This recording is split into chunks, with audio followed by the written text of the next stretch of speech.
Now at 5, it is back to the drawing board. The focus on Jones Street turns to redistricting. Yeah, brand new voting maps for 2024 could have an impact not just for North Carolina, but for control of the U.S. House. Tom George on this one for us tonight. He's live in Raleigh over at the legislature with what we can expect and why the stakes are so high. Tom.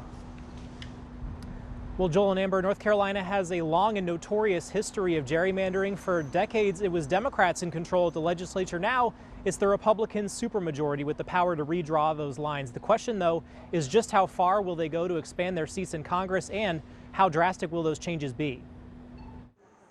As it stands right now, the Tar Heel state proving to be a true 50-50 battleground. The last election for Congress, exactly 7 Democrats and 7 Republicans. But those lines are now out the window. The court-drawn map used in 2022, making way for lawmakers to get another chance to draw the lines after the Supreme Court flipped to GOP control and gave the green light to the legislature.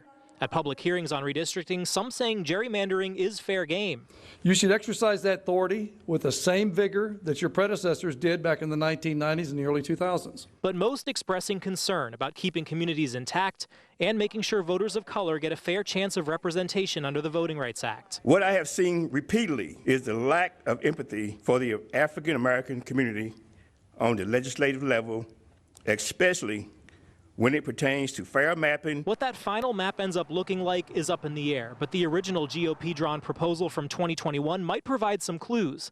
In the course of packing Democratic voters into heavily blue areas in the Triangle and Charlotte to bolster the GOP in other districts, it created some convoluted lines. Take this neighborhood in southern Wake County, for example. It's at the corner of 3 districts. Everything north of 1010 Road would have been in one district lumped in with the rest of Raleigh, but from there things get more confusing. This subdivision would have been split down the middle. Everything on this side of the street would have been lumped into a district going all the way to Chapel Hill, while everything on this side of the street would have been in a 3rd district going all the way to Greensboro. That would have meant 3 members of Congress in just a 1.5 mile stretch.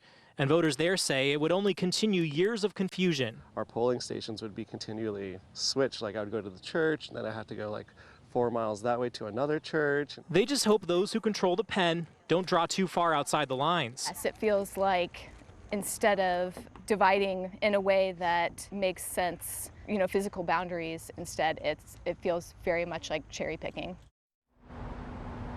Yeah, all that's still up in the air right now, and a lot of it happening behind closed doors at the legislature. We could see a vote, though, on that newest proposal as soon as the week of October 9th. Reporting live, Tom George, ABC 11 Eyewitness News. Yeah, Tom, we don't know what these new voting maps will look like, but we've seen this movie before. We do know for sure it will be a heated debate. Tom George at the legislature. Tom, thank you.